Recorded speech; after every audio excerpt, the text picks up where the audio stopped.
Alhamdulillahi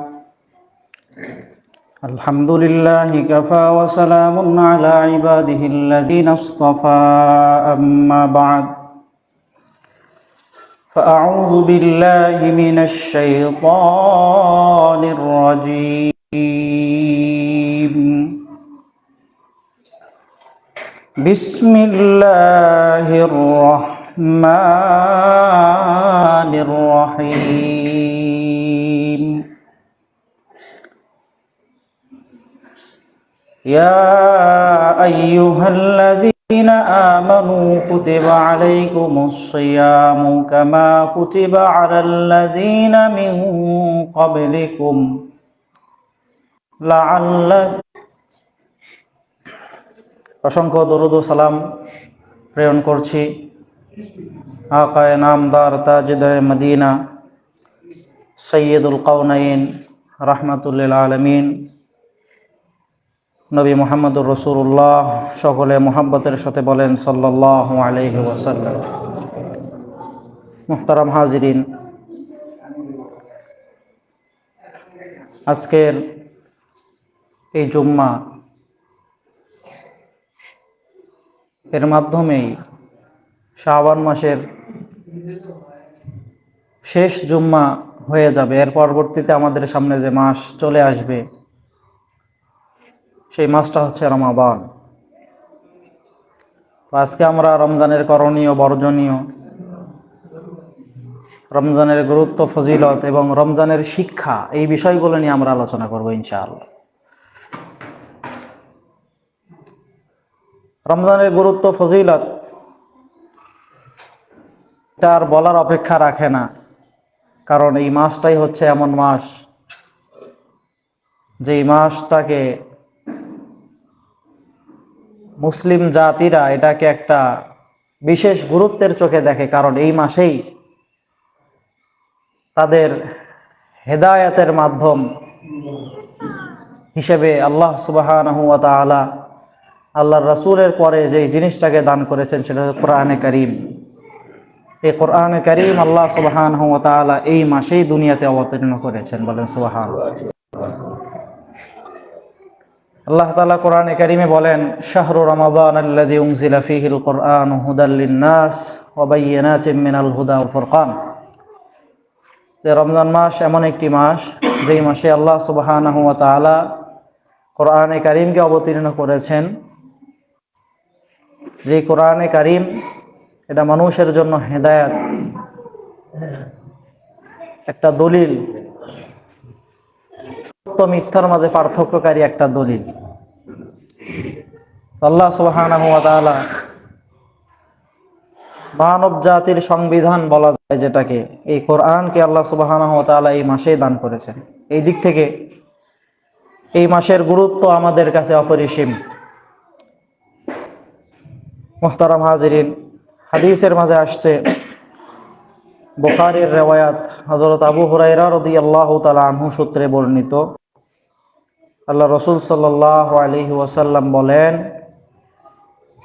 ইযা দাখালা রমাদান ফুতিহাত আবওয়াবুস সামা ওয়া গুল্লিকাত আবওয়াবু জাহান্নাম ওয়া সুলসিলাতিশ শায়াতিন। যখন রমাদান মাস প্রবেশ করে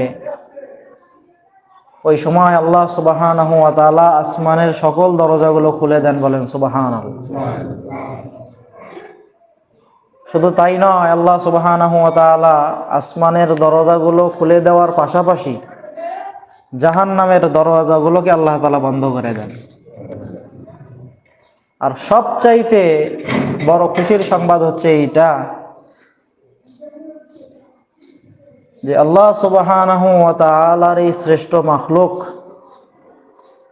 আশরাফুল মাখলুকাত ইনসানকে আল্লাহ সুবহানাহু ওয়া তাআলার সাথে সম্পৃক্ত হইতে যে জিনিসটা সবচাইতে বড় বাধা, সেটা হচ্ছে শয়তান। আল্লাহ সুবহানাহু ওয়া তাআলা এই মাসে শয়তানকে শৃঙ্খলাবদ্ধ করে রাখেন, বলেন সুবহানাল্লাহ। শয়তানকে শিকল দিয়ে বেঁধে রাখেন।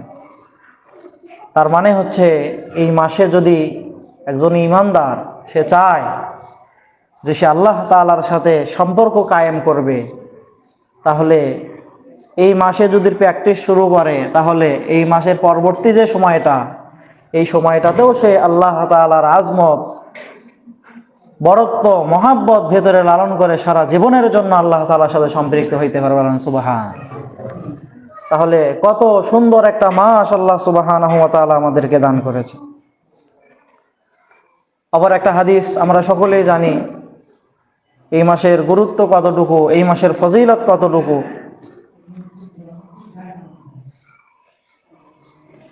এখান থেকেও সেটা বুঝে আসে যে হযরত জিবরাইল আলাইহিস সালাতু ওয়াস সালাম আল্লাহর রাসূল এরকম মেহরাবে বসা অবস্থায় ছিলেন। এমন সময় জিবরাইল আলাইহিস সালাতু ওয়াস সালাম এসে আল্লাহ রাসূলের কিছু বললেন। তো আল্লাহ রাসূল সাল্লাল্লাহু আলাইহি সাল্লাম পরপর 3 বার আমিন বললেন। সাহাবায়ে কেরাম কৌতূহলী হয়ে জিজ্ঞাসা করলো, ইয়া রাসূলুল্লাহ, আপনি হঠাৎ করে 3 বার আমিন বলার কারণ কি? তো জিবরিল আমিন আলাইহিস সালাতু ওয়াস সালামের কথা উল্লেখ করে আল্লাহর রাসূল সাল্লাল্লাহু আলাইহি ওয়াসাল্লাম বলেন যে এই মুহূর্তে আমার কাছে জিবরাইল এসে 3টা কথা বলেছে, এই 3টার সমর্থনে আমি আমিন বলেছি। 1 নাম্বার কি ছিল? যে ব্যক্তি দুনিয়াতে বাবা মাকে পাওয়ার পরে আল্লাহর জান্নাত কামাই করে নিতে পারলো না, সে ধ্বংস হোক।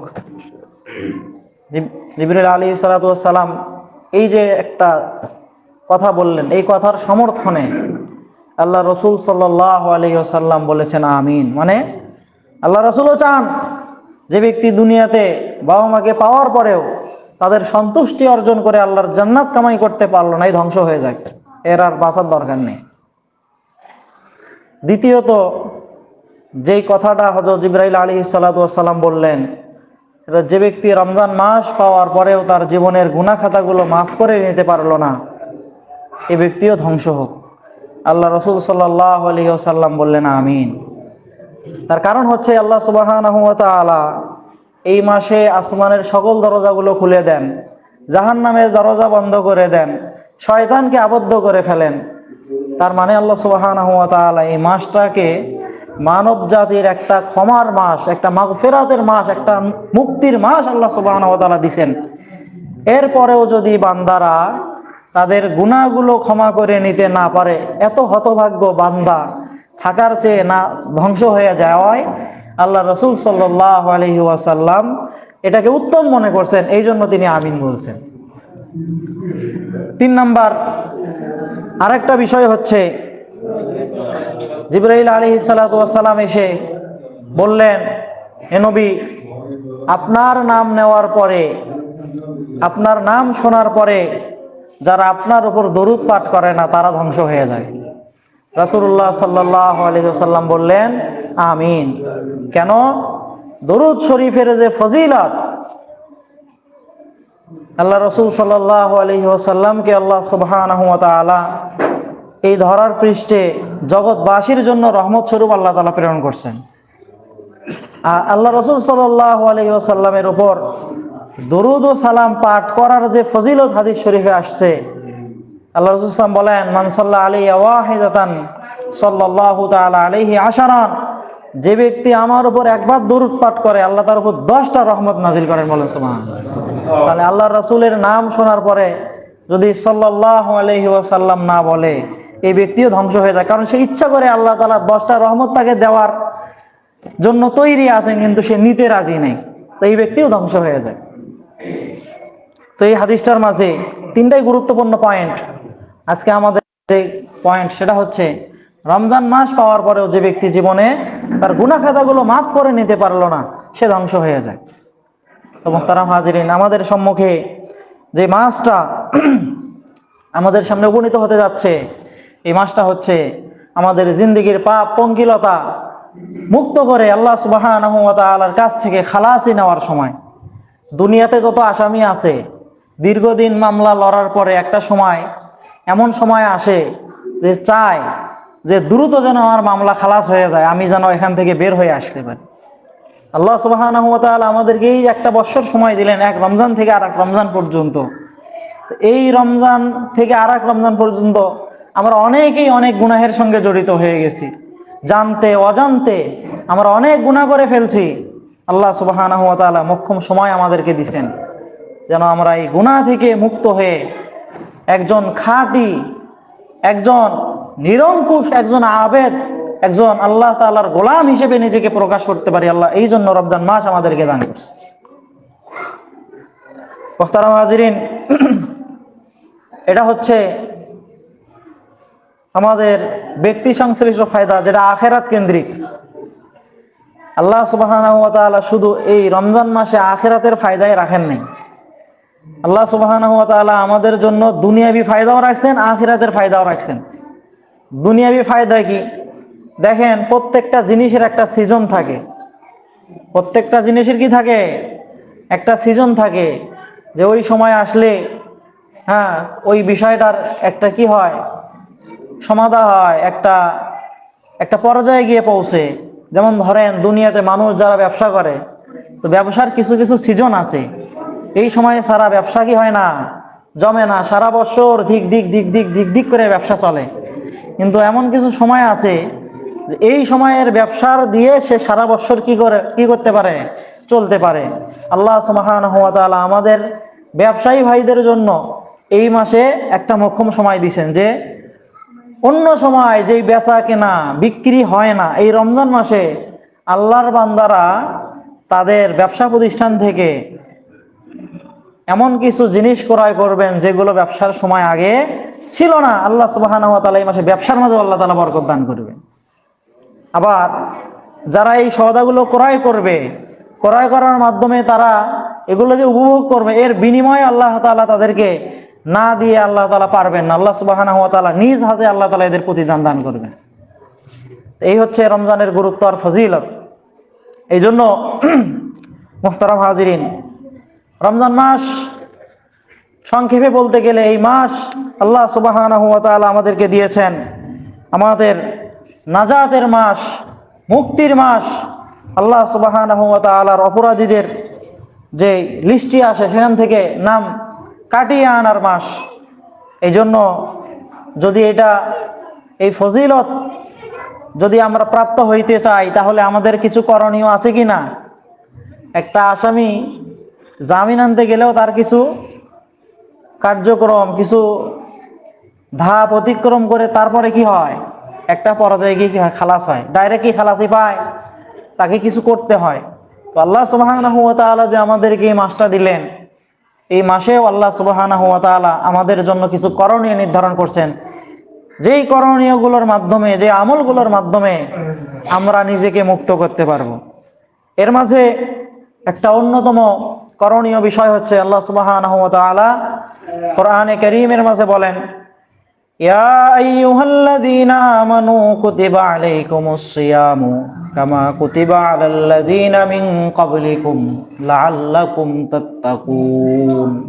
যে হে ঈমানদারেরা, আল্লাহ সুবহানাহু ওয়া তাআলা এই মাসের অন্যতম করণীয় হিসেবে তোমাদের জন্য যেটাকে দিয়েছেন, সেটা হচ্ছে আল্লাহ সুবহানাহু ওয়া তাআলা তোমাদের উপর এই মাসে রোজাকে আল্লাহ তাআলা ফরজ করে দিয়েছেন। বলেন সুবহানাল্লাহ। ইসলামের পাঁচটি স্তম্ভের মধ্যে অন্যতম একটি স্তম্ভ হচ্ছে রোজা। আর এই রোজার ফরজিয়ত আল্লাহ সুবহানাহু ওয়া তাআলা শুধু রমজান মাস কেন্দ্রিকে দিয়েছেন। আর রোজা আল্লাহ সুবহানাহু ওয়া তাআলা দিচ্ছেন, এটা এমন একটা ইবাদত, এটা শুধু এই উম্মতের উপর নয়, বরং সৃষ্টির সূচনা লগ্ন থেকে হযরত আদম আলাইহিস সালাতু ওয়াস সালাম থেকে নিয়ে শুরু করে আজ অবধি প্রত্যেক যুগে প্রত্যেকটা উম্মতের উপর আল্লাহ তাআলা এই রোজাকে ফরজ করছেন। হয়তোবা তাদের সময়ের সাথে একটু কি আছে, পার্থক্য আছে। কারো উপর লাগাতার হয়তোবা 1 মাস করেন নাই, কিন্তু প্রত্যেকটা উম্মতের উপরেই রোজার ফরজিয়তের একটা বিধান আল্লাহ তাআলা দিয়েছিলেন। এই কথাটাকে আল্লাহ তাআলা বলেছেন, কামা কুতিবা আলাল্লাযীনা মিন ক্বাবলিকুম, যেভাবে তোমাদের পূর্ববর্তীদের উপর রোজাকে ফরজ করা হয়েছে। এই জন্য রোজা আল্লাহ সুবহানাহু ওয়া তাআলা আমাদের উপর ফরজ করে দিয়ে আল্লাহ তাআলা আমাদের জুলুম করেন নাই, বরং আল্লাহ তাআলার নিজাম হচ্ছে তিনি এই রোজার বিধানকে দুনিয়ার সূচনা লগ্ন থেকে এই পর্যন্ত দান করছেন। তো আগের উম্মতেরা যদি আদায় করতে পারে, এই উম্মতেও সেটা আদায় করতে পারবে। এই জন্য এই রোজা আল্লাহ সুবহানাহু ওয়া তাআলা বলেন আইয়াম মা'দুদাত, মাত্র কয়েকদিন। মাত্র কয়েকদিন মানে কি? এক মাস। এটা কি মাত্র কয়েকদিন হইল?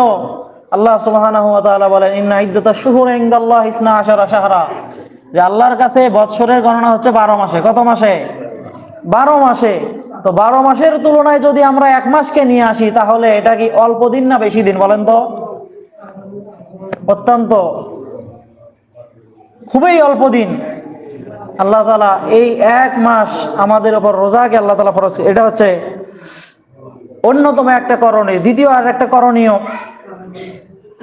এটা হচ্ছে এই রমজান মাসে তারাবির নামাজ পড়ার মাধ্যমে আল্লাহ সুবহানাহু ওয়া তাআলার কাছ থেকে রহমত, মাগফিরাত আর নাজাতের পথকে আমরা উন্মুক্ত করতে পারবো, এমন একটা আমল আল্লাহ সুবহানাহু ওয়া তাআলা আমাদেরকে দান করছেন, সেটা হচ্ছে তারাবির নামাজ। হাদিসের মাঝে আসছে মান সামা রমাদানা ঈমানান ওয়া ইহতিসাবান গুফিরা লাহু মা তাকদ্দামা মিন যামবি, যে ব্যক্তি রমজান মাসে ঈমান রেখে, আল্লাহর প্রতি ঈমান রেখে এবং সওয়াবের আশায় যারা রোজা রাখবে, আল্লাহ সুবহানাহু ওয়া তাআলা তার পূর্ববর্তী সকল গুনাহসমূহ আল্লাহ তাআলা মাফ করে দিবেন। বলেন শুধু এতটুকুই নয়, ওমান কামা রমাদানা ঈমানান ওয়া ইহতিসাবান গুফিরা লাহু মা তাকদ্দামা মিন যামবি, এবং যে ব্যক্তি রমজান মাসে আল্লাহর প্রতি অগাধ বিশ্বাস আর ঈমান রেখে সওয়াবের আশায় যে তারাবির নামাজ আদায় করবে, আল্লাহ সুবহানাহু ওয়া তাআলা তার পূর্ববর্তী সকল গুনাহসমূহ আল্লাহ মাফ করে দিবেন। বলেন সুবহানাল্লাহ। তাহলে অন্যতম একটা করণীয়, যেইটার মাধ্যমে আল্লাহ তাআলার কাছ থেকে মাফ নেওয়ার পথকে আল্লাহ তাআলা আমাদের জন্য সুগম করে দিবেন, এমন একটা ইবাদত হচ্ছে রমজান মাসের তারাবির নামাজ। আল্লাহ সুবহানাহু ওয়া তাআলা আমাদের সবাইকে পুরা রমজানে আল্লাহ তাআলার এই ফরজ বিধান পালন করার পাশাপাশি আমরা যেন নিয়মিত তারাবির নামাজ আদায় করতে পারি, আল্লাহ তাআলা আমাদেরকে তৌফিক দান করেন। মুহতারাম হাজিরিন, তৃতীয় আর একটা করণীয় হচ্ছে এই মাসে বেশি বেশি কোরআনে কারীমের তেলাওয়াত করা, বেশি বেশি জিকির করা। কারণ হচ্ছে এই মাস আল্লাহ সুবহানাহু ওয়া তাআলা কোরআন অবতীর্ণের মাস বানাইছেন। তো যেই মাসে আল্লাহ তাআলা কোরআন অবতীর্ণ করছেন, এই মাসে বান্দাদেরও উচিত এই কোরআনের মাসে কোরআনকে বেশি বেশি তেলাওয়াত করা, বেশি বেশি জিকির আজকারে মশগুল থাকা। হাদিসের মাঝে আসছে, হযরত ইবনে আব্বাস রাদিয়াল্লাহু তাআলা আনহু থেকে বর্ণিত হাদিস, বুখারীতে আসছে যে আল্লাহ রাসূল সাল্লাল্লাহু আলাইহি ওয়াসাল্লাম এই উম্মতের মাঝে সবচেয়ে বড় দানবীর ছিলেন। কি ছিলেন? দানবীর ছিলেন। আর সবচাইতে আল্লাহ রাসূল সাল্লাল্লাহু আলাইহি ওয়াসাল্লাম বেশি দান করতেন যেই মাসে, সেটা হলো রমজান মাস। কি মাস? রমজান মাস। যখন রমজান মাস আসতো, তখন হিনা ইয়ালকাহু জিবরাইল আলাইহিস সালাতু ওয়াস সালাম যখন আসতেন, আল্লাহ রাসূল সাল্লাল্লাহু আলাইহি ওয়াসাল্লাম ওই সময় সবচাইতে বেশি দান করতেন। ওই সময় কেমনে? ওয়া কানা জিবরাইল ইয়ালকাহু কুল্লা লাইলাতিন ফি রমাদান, যে জিবরাইল আলাইহিস সালাতু ওয়াস সালাম রমজানের প্রত্যেক রাত্রিতে আল্লাহ রাসূল সাল্লাল্লাহু আলাইহি ওয়াসাল্লামের কাছে আসতেন। রমজান মাসের প্রত্যেকটা রাত্রিতে আল্লাহ রাসূল সাল্লাল্লাহু আলাইহি ওয়াসাল্লামের কাছে এসে সাক্ষাৎ করতেন। হাত্তা ইয়ানসালিখা, একে রমজান শেষ হয়ে যাওয়া পর্যন্ত এমনটা হইতো। জিবরাইল আলাইহিস সালাম প্রত্যেক রাত্রিতে আসতেন, আল্লাহ রাসূলের সঙ্গে সাক্ষাৎ করতেন। ইয়ারিদু আলাইহি নবী সাল্লাল্লাহু আলাইহি ওয়াসাল্লাম আল কোরআন, যখন জিবরাইল আসতেন আল্লাহ রাসূল সাল্লাল্লাহু আলাইহি ওয়াসাল্লাম জিবরাইল আলাইহিস সালাতু ওয়াস সালামকে কোরআন দাওর করে করে শোনাইতেন। মানে আল্লাহ রাসূল সাল্লাল্লাহু আলাইহি ওয়াসাল্লাম বলতেন আর জিবরাইল আলাইহিস সালাতু ওয়াস সালাম এটাকে শুনতেন। ফাইদা লাকিহু জিবরিল কানা আজওয়াদা বিল খাইরি মিনার রিহিল মুরসালা, যে যখন জিবরাইল আলাইহিস সালাম এমন ভাবে আল্লাহ রাসূলের সঙ্গে সাক্ষাৎ করতেন, ওই সময় আল্লাহ রাসূল সাল্লাল্লাহু আলাইহি ওয়াসাল্লাম এত বেশি দান করতেন, যেইভাবে একটা রহমতের বায়ু যদি আমাদের উপর দিয়ে প্রবাহিত হয়ে যায়, তাহলে যেমন কাউকে ছেড়ে যাওয়ার কথা না, সবার গায়ে একটু একটু একটু বাতাস লাগারই কথা, তো এই বাতাস যেভাবে সবাইকে উপকৃত করে যায়, আল্লাহ রাসূল সাল্লাল্লাহু আলাইহি ওয়াসাল্লাম যখন জিবরাইল আলাইহিস সালাতু ওয়াস সালামকে কোরআনে কারীম শোনাইতেন, ওই সময় এই বাতাসের চেয়েও বেশি আল্লাহ রাসূল সাল্লাল্লাহু আলাইহি ওয়াসাল্লাম দান করতেন। বলেন সুবহানাল্লাহ। তার মানে হচ্ছে এই মাস কোরআন নাজিলের মাস, কোরআন তেলাওয়াতের মাস। এই মাসে আমাদের প্রত্যেকেরই উচিত হচ্ছে যে আমরা যেন কোরআনে কারীমের তেলাওয়াত বেশি বেশি করতে পারি। মুহতারাম হাজির, এখন কথা হলো যে আল্লাহ তাআলা যে কোরআনকে আমাদের হেদায়েত স্বরূপ, হক বাতিলের মাঝে পার্থক্য নির্ণয়কারী একটা জীবন বিধান হিসেবে আল্লাহ তাআলা আমাদেরকে দিলেন, যেই মাসে আল্লাহ সুবহানাহু ওয়া তাআলা কোরআনকে দিলেন, এই মাসে আমাদের উচিত এই গ্রন্থকে বেশি বেশি পাঠ করার মাধ্যমে আল্লাহ সুবহানাহু ওয়া তাআলার নৈকট্য হাসিল করা। কিন্তু দুঃখ পরিতাপের বিষয় হচ্ছে এইটা যে আমরা আল্লাহর প্রতি ঈমানের দাবি রাখি, আল্লাহর প্রতি আমরা বিশ্বাসী, এই দাবি আমরা আমাদের অন্তরে পোষণ করি, কিন্তু আসলে এখানে যদি একটা গণনা করা যায় কয়জন বান্দা আমরা কোরআনে কারীমের তেলাওয়াত শিখেছি, তাহলে যখন আমরা কোরআনে কারীমের তেলাওয়াতই শিখতে পারি নাই, তো আল্লাহ সুবহানাহু ওয়া তাআলার নৈকট্য অর্জন আমরা কিভাবে করব? মুহতারাম হাজিরিন, এই জন্য কোরআনে কারীমের তেলাওয়াত শিক্ষা করা এটা প্রত্যেকটা মুসলিম নরনারীর জন্য আল্লাহ তাআলা ফরজ করে দিয়েছেন। এই ফরজিয়ত থেকে আমরা দূরে সরে গেছি, ভেঙ্গে পড়ার কিছু নাই। দুনিয়াতে আল্লাহ সুবহানাহু ওয়া তাআলা এমন কোনো বিষয় বান্দার উপর আল্লাহ চাপায়া দেন নাই যেটা বান্দার সামর্থ্যের বাহিরে। আপনারা বলেন, আল্লাহ রাসূল সাল্লাল্লাহু আলাইহি ওয়াসাল্লাম যখন নবুয়ত প্রাপ্ত হলেন, যখন থেকে দাওয়াতি মিশন তিনি শুরু করলেন, ওই সময় কয়জন সাহাবী এমন ছিলেন যাদের বয়স কেবলমাত্র উপনীত বয়সে, তারা উপনীত হয়েছে যে যুবক বা কিশোর, তারা কোরআন শরীফ পড়ার যোগ্য, আর যারা বয়স্ক এরা কোরআনে কারীম পড়ার যোগ্য ছিল না, এমন কয়জন সাহাবী ছিলেন আমাকে বলেন? হিসাব করলে দেখা যাবে ওই সময় হযরত আলী ইবনে আবি তালেব রাদিয়াল্লাহু তাআলা আনহু, তিনি ছাড়া বা এই দুই একজন সাহাবী ছাড়া অধিকাংশ সাহাবায়ে কেরাম যারা বয়স্ক ছিলেন, তারা তাদের এই বয়স্ক অবস্থায় আল্লাহ রাসূল সাল্লাল্লাহু আলাইহি ওয়াসাল্লামের কাছ থেকে ঈমান গ্রহণ করছেন, কোরআনে কারীমের তেলাওয়াত শিখছেন, এর তাফসীর শিখছেন, হাদিসের অধ্যয়ন করছেন। এইভাবে তারা নিজেকে ইসলামের একজন বড় পণ্ডিত হিসেবে, ইসলামের একজন বড় অনুসরণীয় ব্যক্তি হিসেবে নিজেদেরকে প্রকাশ করছেন। তো সাহাবায়ে কেরাম যেই কাজটা করতে পারছে, প্রত্যেক জামানায় যেই কাজটা আল্লাহ সুবহানাহু ওয়া তাআলা মানব জাতির জন্য সহজ করে দিয়েছেন, আল্লাহ তাআলা বলছেন ওয়ালাকাদ ইয়াসসারনাল কুরআনা লিযিকরি ফাহাল মিন মুদ্দাকির। এই কোরআনকে আল্লাহ তাআলা প্রত্যেকের জন্য উপদেশ গ্রহণের জন্য একটা সহজলভ্য একটা গ্রন্থ হিসেবে আল্লাহ তাআলা দান করছেন।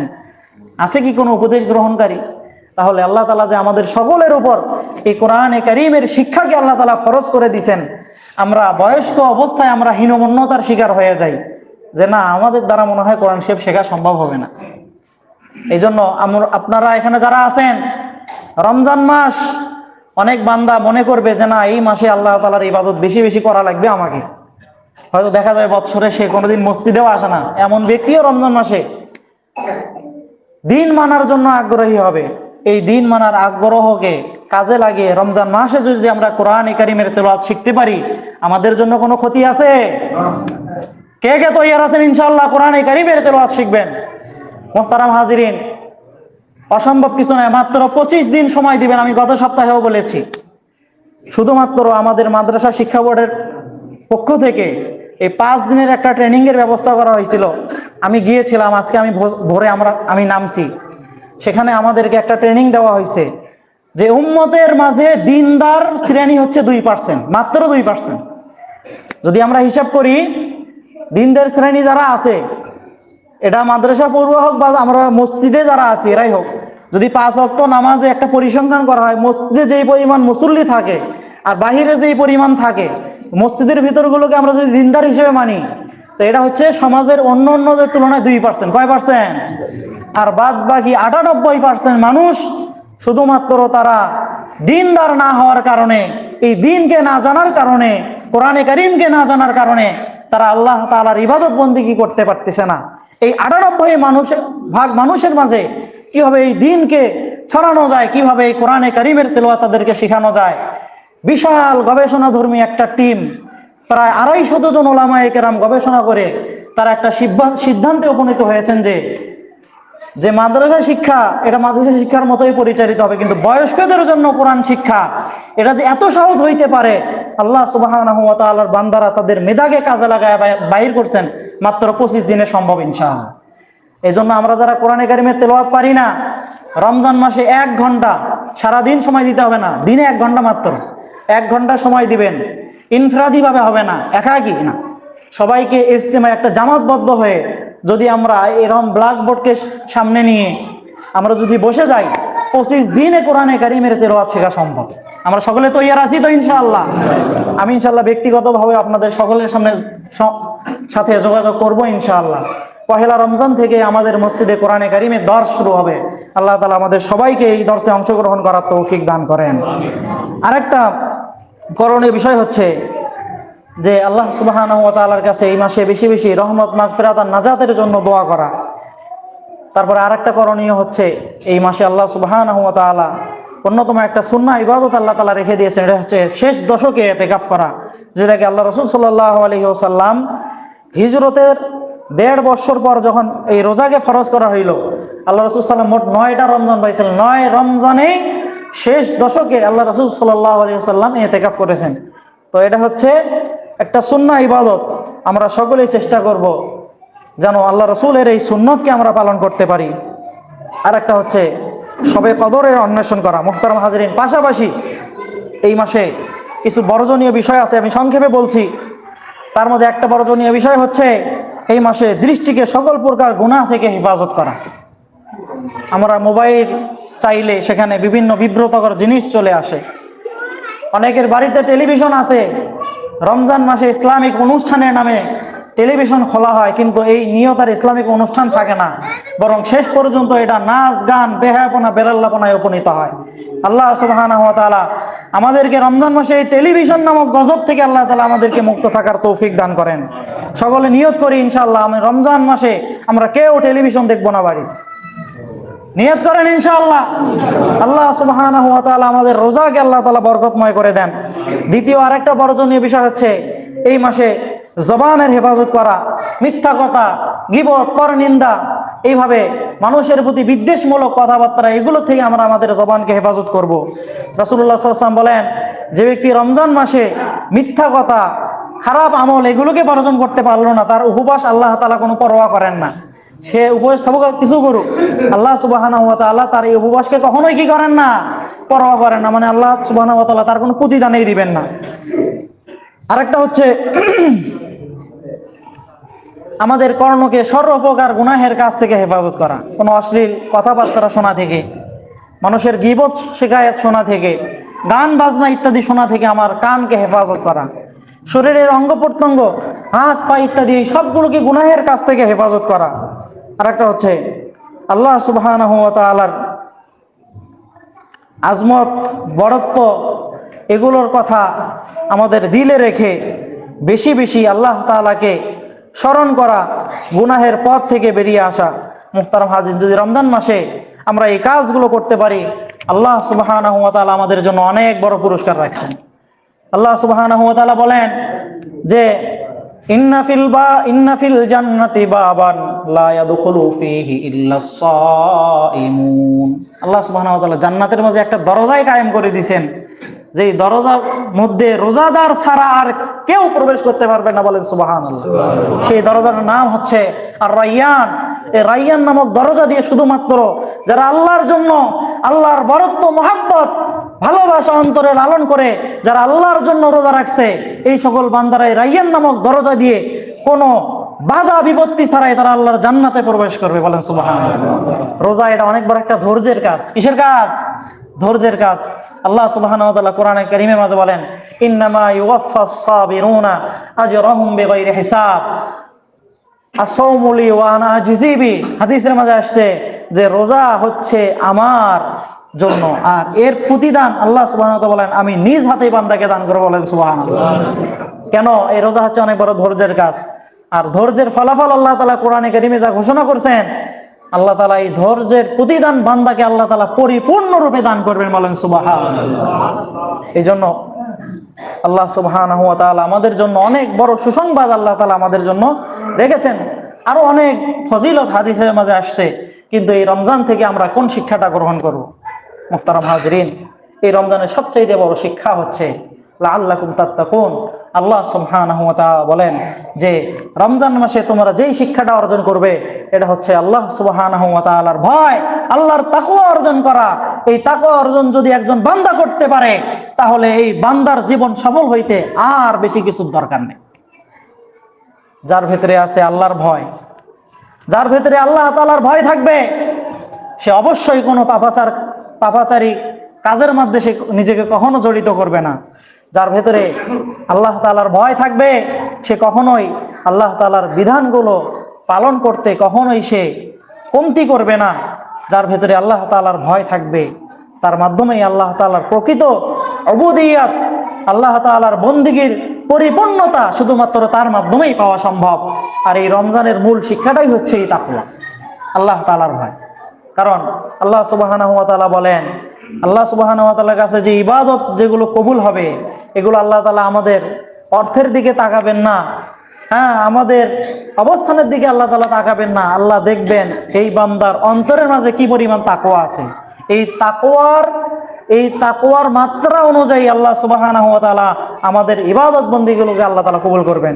আর এই তাকওয়া অর্জনের অন্যতম মাস হচ্ছে রমজান মাস।